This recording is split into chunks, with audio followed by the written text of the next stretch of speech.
Assalamualaikum warahmatullahi wabarakatuh. Nama saya Muhammad Farhan dari jurusan Terjemah semester 7 kelas C.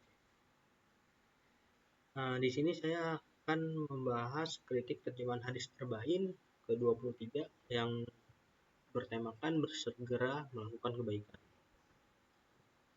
Adapun edisi bahasa Indonesianya yaitu diambil dari buku judul 230 pesan dari Arba'in Nawawiyah, Taskif dan Tadabbur 42 hadis pilihan Imam Nawawi.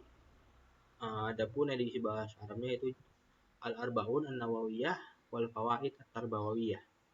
Terus penulisnya dari Arab itu Abdurrahman Saleh bin Huli dan penerjemahnya Muhammad Ridwan. Penerbit dari edisi Arabnya Dar Al-Andalus Al-Hadra Jeddah. Terus penerbit Indonesianya Pustaka Nawaitu. Cetakan pertama dalam Arab itu tahun 1996. Kemudian cetakan pertama yang edisi bahasa Indonesianya itu Agustus 2005. Dan edisi Arabnya bisa dilihat di website Nurbook yang sudah ada di bawah. Dan lanjut latar belakang. Pertama, hadis sebagai sumber ajaran Islam kedua setelah Al-Quran. Jadi hadis ini memiliki kedudukan yang penting dalam membentuk fondasi akidah, ibadah, dan akhlak. Adapun hadis yang sering kita dengar itu di kalangan orang-orang yaitu Al-Arba'un Nawawiyah. Kitab ini ringkas dan juga padat, relevan dalam pendidikan Islam. Jadi banyak sekali nilai-nilai moral yang terkandung dalam hadis tersebut. Terkhususnya pada hadis ke-23 yaitu menekankan pada beberapa aspek yaitu kesucian, zikir, sholat, sedekah, sabar, dan juga Al-Quran sebagai hujah. Dan adapun pesan yang ada dalam hadis tersebut yaitu bersegera melakukan kebaikan dan membangun etika spiritual berlanjutan. Kemudian tantangan terjemahan yaitu adapun tantangannya itu potensi kehilangan makna linguistik dan nuansa religius.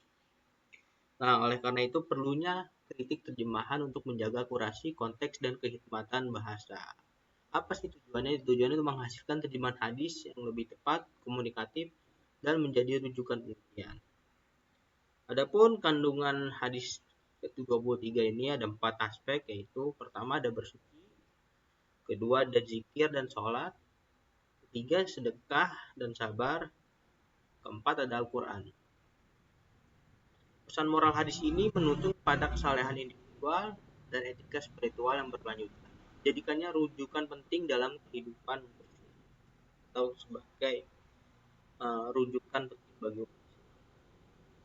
Dan tantangan dalam penerjemahan hadis yaitu bisa dihadapi dengan kendala yang serius atau terjemahan yang kurang tepat secara linguistik dapat menghilangkan nuansa religius, nuansa keagamaan karena ada pergeseran makna yang dapat dipahami secara keliru gitu. Oleh sebab itu, di sini penting untuk memperhatikan konteks dan kebahasaan, historis dan teologis agar makna asli hadis tetap terjaga dan tersampaikan dengan akurat pada pembaca. Dan ada 4 tujuan dan manfaat kritik terjemahan, yaitu pertama ada mendeskripsikan hadis. Jadi dalam kali ini kita menjelaskan isi hadis arba'in dan maknanya secara dalam. Kedua itu mengidentifikasi apa saja sih isu-isu penerjemahan hadis yang ada dalam hadis ke-23 ini. Terus menganalisis kritis yaitu kita menelaah terjemahan aspek linguistik dan semantiknya. Kemudian menyajikan revisi terjemahan yang sudah kita telaah atau yang sudah kita kritisi pada itu sebelumnya. Secara akademis, kajian ini sebagai bahan ajar untuk siapapun, untuk orang lain, dan secara praktis panduan bagi penerjemah ini berguna pada teks keagamaan dan secara spiritual memperdalam pemahaman hadis. Adapun teks hadis yang kedua yaitu Anil Haris bin Asim Al-Asy'ari radhiyallahu anhu qala Rasulullah sallallahu alaihi wasallam at-tuhuru syatul iman walhamdulillahi tamla'ul mizan, wa subhanallahi walhamdulillah tamla'u walhamdulillah tamlani ma baina sama'i wal ard, wa salatu nur, wa sadaqatu burhan, wa sabru diyaun, wal qur'anu hujjatul lak au alaik, kullu nas yagdu faba'i nafsah famu'tikuha au mubiguha. Rawal Muslim. Adapun terjemahannya dari Al-Haris bin Asim radhiyallahu anhu, ia berkata, telah bersabda Rasulullah sallallahu alaihi wasallam, suci itu sebagian dari iman, bacaan alhamdulillah memenuhi timbangan, bacaan subhanallah dan alhamdulillah keduanya memenuhi ruang yang ada di antara langit dan bumi. Salat itu adalah nur, sedekah adalah pembela, sabar adalah cahaya, dan Al-Quran menjadi pembela kamu atau musuh kamu. Setiap manusia bekerja lalu dia menjual dirinya, kemudian pekerjaan itu dapat menyelamatkannya atau mencelakakannya. Hadis riwayat Muslim. Dan sebelum kita masuk ke aspek kritik terjemahan, kita harus memahami 4 aspek kritik terjemahan, yaitu untuk apa sih kritik terjemahan ini, yaitu untuk mencapai terjemahan yang lebih akurat dan bermakna. Pertama ada interferensi bahasa. Interferensi bahasa itu pengaruh struktur bahasa Arab yang membuat terjemahan kurang aktif dalam bahasa Indonesia. Dan kedua ada ejaan dan tanda bahasa. Jadi kita harus memperhatikan dalam penerjemahan itu tidak hanya memperhatikan makna yang ditransfer dari teks sumber ke teks sasaran. Jadi kita harus melihat juga apakah ada tanda hubung atau bacaan yang kurang tepat dalam bahasa Indonesia, itu harus diperhatikan. Terus ada transliterasi, penyimpangan dari perubahan transliterasi. Transliterasi ini bahasa Arab yang dialihkan ke bahasa Indonesia dengan sama persis. Sama persis itu maksudnya katanya seperti ada nur itu harus seperti apa dalam bahasa Indonesianya, itu harus ada pedoman transliterasinya. Terus state register, pilihan diksi atau pilihan kata yang harusnya sesuai dengan konteks. Di sini kan konteksnya keagamaan kan. Terus yaitu intervensi bahasa dan ejaan. Yang pertama interferensi struktural. Yang tadi sudah dikatakan, interferensi struktural itu ketika ada sebuah terjemahan dia masih mengikuti pola bahasa Arab, itu tidak diperbolehkan. Karena kita menerjemahkan ke bahasa Indonesia, kita memiliki pola sendiri yaitu SPOK.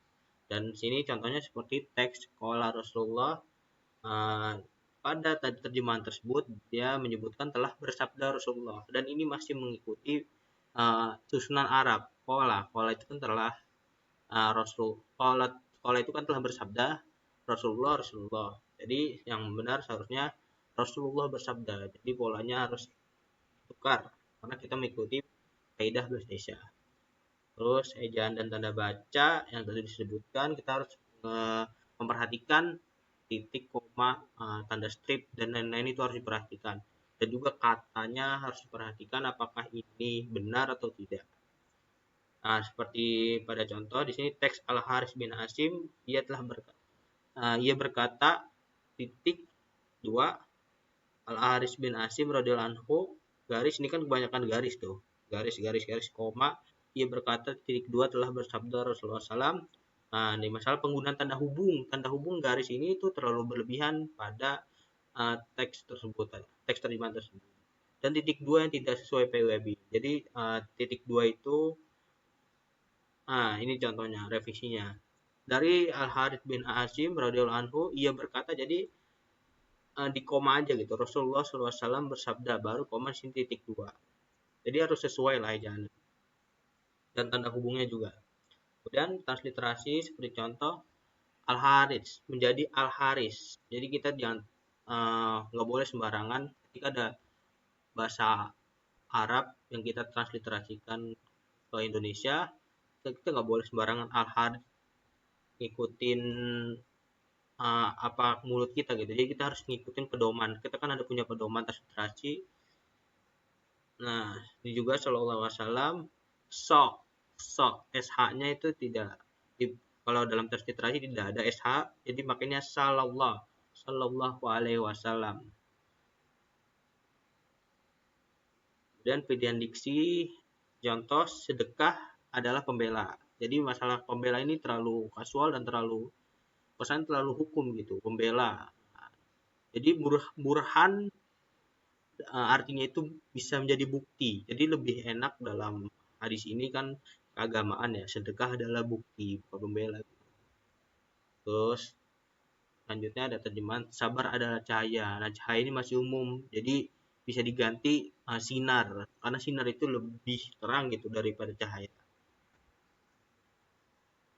Nah, kemudian terjemahan dan kesimpulan. Oke, jadi ini udah saya perbaiki terjemahannya dari Al Haris bin Asim radhiyallahu anhu. Ia berkata Rasulullah sallallahu alaihi wasallam bersabda, bersuci adalah separuh iman.